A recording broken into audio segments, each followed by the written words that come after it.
guys, how's it going? We're back. I've been getting a lot of questions about how to upgrade, when to upgrade, why we run the radios we do over what comes with your ready to run, what's the advantages of it, and why we do it. So, tonight we got my Radio Post TS401. It is an older radio, it's about 5-6 years old, but it's still a fairly capable radio. This is not going in my race cars this year. This is what I'm using in my trail truck at the moment. I have a DX5R Pro coming that we'll be showing another video in to go over it for the race vehicles. Most of you have a ready to run vehicle that has some basic adjustments, probably has dual rate steering on the knob, basic trim functions, no programming whatsoever. So we're going to go over what all the adjustments do on these race radios, why we use them, why we run them, what the advantages are, and some of that stuff. How to dial Expo for your type of driving, what Exponential does, how it's programmed, how it works on the truck, what it actually changes, and how it affects the way your vehicle drives. So let's get started. So, as you can see, I do run a drop-down wheel. I have my wheel angled forward. I do this on most of my radios. It's a comfort thing. It's one of the biggest advantages to going to this type of radio when you go racing is the ability to adjust how your wheel's angled and just get comfortable for you on the driving stand. I like the forward position. It's very comfortable for me, but you can set it up for whatever works for you. Also notice we have a lot more switches and everything else going on this particular radio. I have a dial here. I have a push button on the back side of it. Got a bunch of dial wheels that I don't really use on the trail truck yet, but I will be programming for some mixes. I have a dial here, and it's just getting into the basics of this radio. Every radio will be set up a little different. The Spektrum has very similar setup with the switches around the wheel and what's going on with it. Very similar feel radio. Big Zach likes heavier radios. I prefer lighter radios. It comes down to what you prefer as a driver. Other things we can do on this, I can adjust how much tension I have on my wheel. I can adjust how much tension I have on my throttle and brake trigger. I can adjust the angle of my throttle and brake trigger on this particular radio. And if you're left-handed, it's one of the few radios on the market that comes out of the box ready to switch to a left-handed setup for those of you that are. You can completely remove the drop-down. I can rotate the drop-down 360 degrees around the radio. I can change the angle of the wheel on the end of the drop-down. Again, all stuff that's personal preference. Let's get this thing fired up and go through the basic menus on it and show you what some of it does. So, let's give you all a better view. There's my radio booted up. Now, as you can see, on this one I can rotate it around. This will give you guys a better view for right now. But it has our basic information. It tells me what truck I've got this hooked up to. It has my personal name and some information right there. And it's got my trim monitors and everything else going on. So, we can flip this back out. We can go into our menu. And we'll scroll down the list to EPA. This is a very important adjustment for setting up your in-throws so you're not burning up servos on a regular basis. This setup works for adjusting the turns. I've got this set at 120, 120 just because I set my servo up different in the trail truck. This gets me the maximum amount of steering throw out of that truck without binding my servo or causing it to whine or squeal.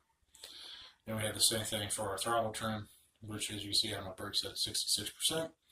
So you're just not jamming on the brake, and with my crawler controller set up for auto reverse, I don't want to jump straight to full throttle reverse and tear up my drivetrain. And then we'll go back out of this menu and the same thing for channel 3.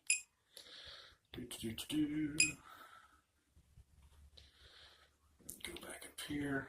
That's where we go to bind our receiver, set up all your different switch selects, sound, brake controls. This is a servo speed that is, as far as I know, pretty much exclusive to this radio programming, but it allows me to set my steering speed and my return to center speeds, which I both have set at 100% right now. We'll go back. brake settings, system monitor. A lot of your newer radios have this, but as you can tell, I turn the wheel and it tells me exactly what servo or my throttle and brake is doing. And then channel 3 and channel 4 that I have set up on a momentary switch right here. So this would be either on or off, depending on what I'm using it for. On the trail truck, this is eventually going to be my once channel, and this is my 2-speed set high and low. I'll back out of that screen. Down, system adjust. This is where we calibrate our throttle and steering on this radio. System timer for how long we've been running. A lap timer. Edit all the banners, and we can go into system, which gives us everything for LCD screen, how I have my sub-trim set up, the color of my screen, and all that.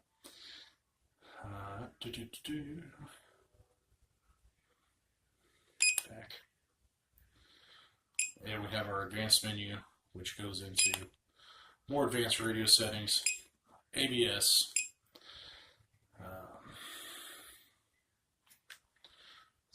throttle acceleration curves, and all of those fun different settings and different mixes I can program on this radio, which we'll get into more here in a little bit.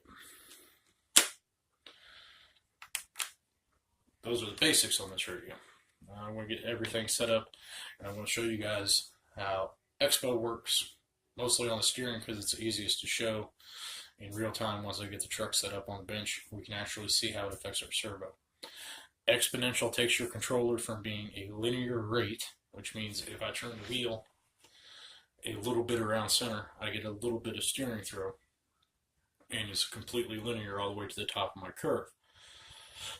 Expo allows me to make it not as sensitive around the center, but it's no longer linear, so I'll have very little movement of the servo around the center of the wheel, but as you get farther out towards the end, it ramps up the amount of throw it throws in on the servo. So instead of being a nice linear turn all the way with the wheel, it'll be barely anything, and then jump to full steering lock.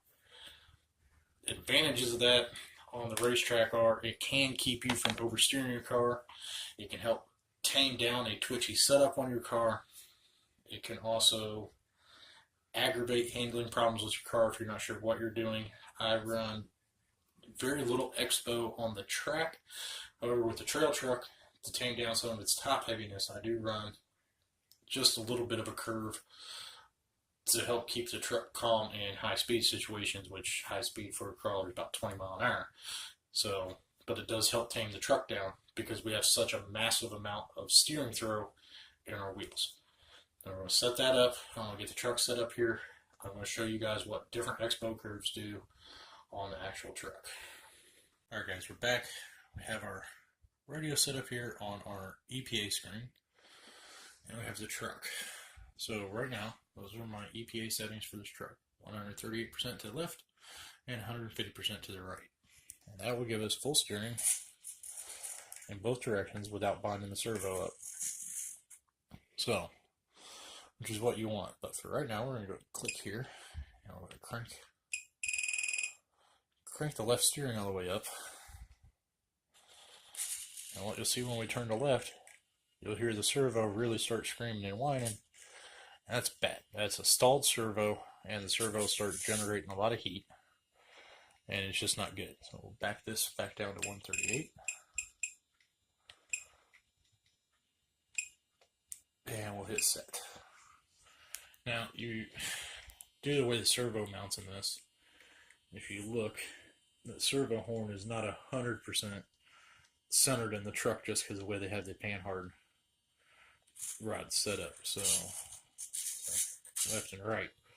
So the servo actually travels farther to the right to get the same amount of steering. But what we don't want is our steering linkage to hit any of the knuckles or everything and give us just a full turn without hitting on anything. That's how we set that. So go back over here, go to our menu,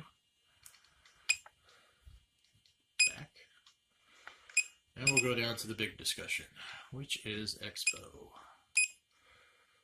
Now, if you look, right now I have a full linear curve. So we'll turn the wheel.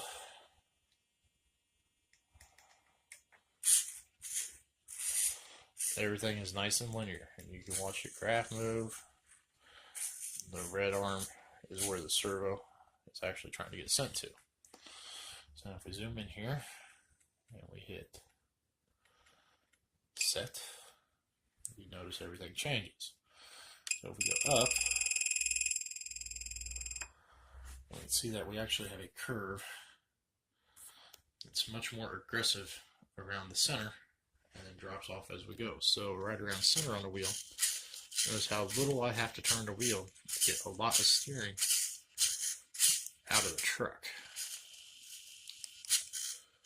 And that's barely turning the wheel, which makes for a very aggressive, very sensitive steering. Now we go the full opposite way.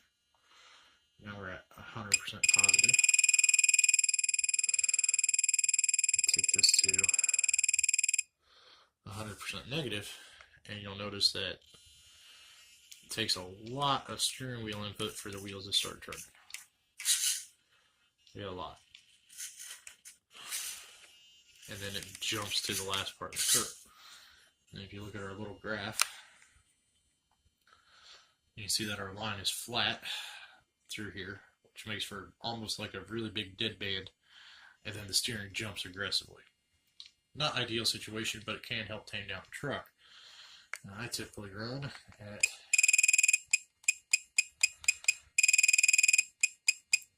right around 30%, which just gives us a small little bit of dead band so that every time you bump the wheel it's not turning, but it's not as aggressive, and my steering point past the dead band is much more linear as it goes up towards the end of the throws. That's the basics on Expo and how we set it up. So we'll hit set to save our graph, and now that the screen's back to the non-adjustment mode, you can see it much better. Now, certain radios are different in the way they express Expo to for their programming. Some radios, this deadband will be positive, and other radios will be negative. So you got to kind of pay attention when you're programming your radio. So we'll go back out here. You do the same thing on throttle, which I really don't want to do for this particular truck because I'm going to be doing it in the new speed control we'll be reviewing soon. Servo reversing, servo speed. So I have this set at 100%, so it'll move quite linear with the way I move my wheel. Now if I take and I dial this back to, where's my set button set? And we back this down to 50%. There you notice a lag in how fast the servo moves compared to how fast I move the wheel. Again, an adjustment that this radio has to calm your steering down. I run this pretty much 100% unless I'm running a really aggressive steering setup on my vehicle back. Same thing with throttle. Brake speed is for nitro cars if you're running a third channel for your brake. I go into our system monitor, which I showed at the beginning of the video, which just gives us feedback on what the radio is actually sending to the receiver.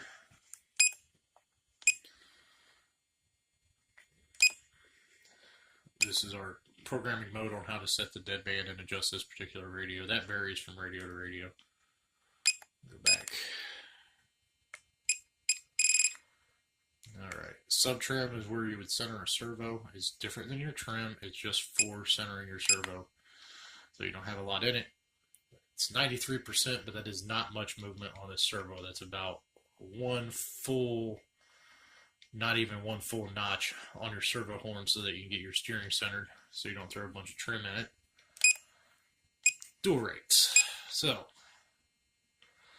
here we have it at 100. So if I hit my dual rate switch, it stays the same. Not such a big deal on this trail truck. But in a race car, I want to have maximum steering throw available when I need it, but you don't always need it. So I'd set it wherever I'm comfortable at, usually somewhere around 75, between 50 and 75%. Again, depends on the car and the track. And then when I flip my dual rate switch, I can't remember where I have it programmed, so we'll go down to switch select, switch.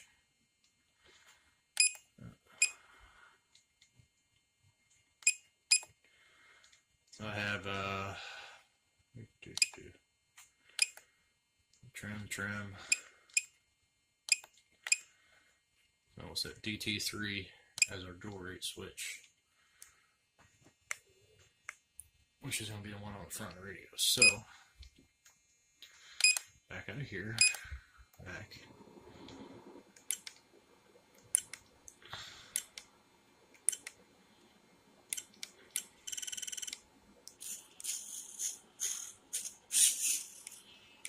And you can see we got max steering throw. And as I lower the dual rates, I dial it all the way down to where it has no throw.